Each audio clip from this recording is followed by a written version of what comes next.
गोष्ट आहे. मग आम्ही जन्मले नव्हतो. ते लहानपणी लग्न झाले की पहिले वाहन वगैरे काही नव्हते ना. तुझी काकूचं ना काही वाहन नरसम्मा नव्हते. नरसम्माची गोष्ट. हां, नरसमाची गोष्ट म्हणजे माझ्या चुलती सगळ्यात मोठीला मी आम्मा म्हणत गेले. आणि खूप लाड कर आम्हाजवळ झोपायचं, खूप लाड करत होते आम्हाला. आणि त्यावेळेस कर्नाटकमध्ये बिदरपासून 6 किलोमीटरवर मैलार गाव होतं. मग ते एक शापित गाव होतं. तिथून कोणतरी बिदरला म्हणले तेव्हा तिथं जाऊन तोंडात दिवा घेऊन यावं देवीच्या मंदिरातलं. तर असं शर्यत पडली होती. तर त्यानं तोंडात दिवा घेऊन पळत सुटला. आता साधू म्हणा माणूस काहीतरी शर्यत लावली. तर निघाले की ते हे जातं पहिले हे राहत होते ना आपलं काय म्हणतात कमांड राहत होते त्याला काय म्हणतात वेश वेश असं वेश होते म्हणे. बाहेर निघताना वेश राहत होते मग. तर त्यानं वेशीपर्यंत दिवा घेऊन आला मग. तिथलं आता महान साधू पहिले हे राहते ना. मग ते साधू बोलला अरे अरे रे म्हणला तू आमच्या देवीच्या मंदिरात दिवा घेऊन चाललास.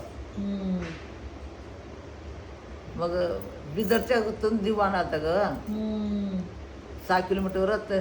तर आमच्या देवीच्या मंदिरमधून तू दिवा घेऊन चाललास. तर तुझ्या गावात एक दिवा नावाला एक माणूस राहणार आहे, दिवा राहणार नाही म्हणून. शापित गाव होतं महिला. मोठे बिल्डिंग मारायचे घरं बिदरनं आणून दिवा असा तोंडात धरून आणायचं महिलांपर्यंत. तर मग तिथून घेऊन आला महिलापर्यंत. मग त्याच्या मागे ते माणूस लावला ना त्याने वेशीतून महिलांमध्ये जाणार अलीकडच होता म्हणतच. मग त्याच्या मागे साधू येऊ अरे तू आमचं ह्याच्यात दिवा घेऊन चाललास ना महिलाला तुझं महिलावर ओस पडेल. दिव्य ह्याला माणूस तर एकही राहणार नाही. आता गावात दिवा पण राहणार नाही म्हणला. आणि एवढं शाप दिलं मग ते महान साधू होता.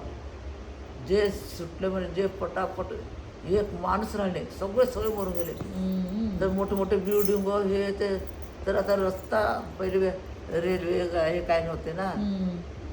असते तर पण आता मधून रस्ता जात होते पहिले खेड्यात बोलायला. बैलार घेऊन येत होते बैलावर बसून. मग ते मैलारच्या मध्यभागातूनच रस्ता बिदरा जायचा होता. 6 किलोमीटर म्हणजे 3 कोस. 6 किलोमीटरच होतं ना. आता आमचे आया नरसमाला सगळे बिदरचे त्यात माझे काकू. तर नरसमाला बिदरनं नवरी घेऊन यायली. नवरी होती. मग दीर घेऊन गेलता बोलायला सगळ्यात मोठा भाव्या म्हणतात ते.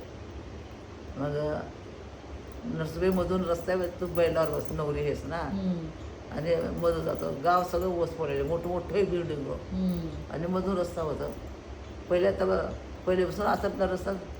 मग आता चालली की आता नरसमा म्हटले मग स्वतः माझी चुलते एवढे होत मांडीवर एवढे लांब केस सोडून केस वाळत तिकडं तोंड करून भिंतीवर बसले म्हणून. मग नंतर नरसुबाई बघायचं नाही राम म्हणायचा. त्याला माहीत होतं हे गावात हे ते आता बघते फिरे.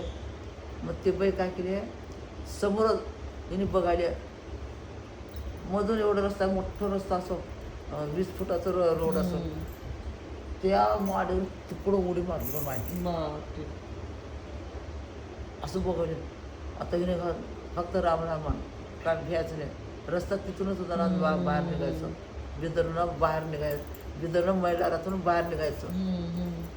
राम म्हणत. आणि ह्यानं काय केलेस ह्याला धरले शेपटाला गच्च. मग आता तिथं उडी मारली की तिथं कवा आली की उडी मारून बैला पुढे उभारली समोर. त्याचे पाय पाठीमागे उलट कळवत सुंदर केस एवढं लांब असं करायला. त्याने राम म्हणा ते शेपटा धरलं तर उत्तर म्हणाले. नरसमाला उत्तर त्याला शेपटाला धरून नको म्हणाले. काय बोलत नाही नरसुबाई गच्च राम म्हणत. मग राम सारखं त्याला म्हणते बोलायचं नाही राम उत्तर खाले शेपूट सोड बैलावर उतरते उलटच चालले उलट पायाचं ते यश होईपर्यंत पाठीमागे लागली. मग ते ये साहेब परत उलटे पाय आले उतर उतर उतर बोलली नाही मग फुकट. पहिले दाखवले इथनं तिथं उडी केस सोडलेले बसलेले दाखवले बापरे बाप. तिकडं तोंड करून साधी बाई वाटले त्याला. ते साधी बहिणी मला मत आहे मला मत पहिले मला मत काहीतरी म्हणतात आणि तू राम राम म्हण. तिथली उडी तिथं मारले पडले अशी का भयानक वाटले आता पोरगी सुरगी लग्नाची आता भियाले घेऊ नको राम राम म्हण राम राम म्हणून एकसारखं. तिथून आता हे आता एवढं दाखवते बैलावर उतरायला बैला पुढे आले उलट चाललेले आता. तिने बैल चालतं बैलाला शिवरात ना नंदीला ते म्हणून उलट चाललेले राम राम म्हणून बैलावर उतर. पहिले महिलाचा रस्ता होता बैलावरून येत होते म्हणून त्याला एकट्याला खूप जण दिसत होतं म्हणून. ओसच पडलं तर जेवण जेवण मिळते ना सगळे शापित गाव होतं ते. आता जरा अलीकडं आले आता वस्ती झाली मग. मी काय लेखा बाहेर नाही. मग येशीपर्यंत राम राम म्हणत आले आले येशीपर्यंत आली मग एकही बोलली नाही. आता तिच्या अलीकडे ना भूत मग तिथपर्यंत भीती दाखवली मग उतरतात काय जातात उतरल्या गळा दाबली नसते का उतरले नाही आणि शेपूट सोडलं नाही बैलाचं. बैल घरी होतं शेपूट धरून वेस ओलांडले की सोडली वाटतं गेली दिसली नाही. नाही आता वेसच्या बाहेर आले तिने गेली भाजी कशाला म्हणतात तिने गेली गायब.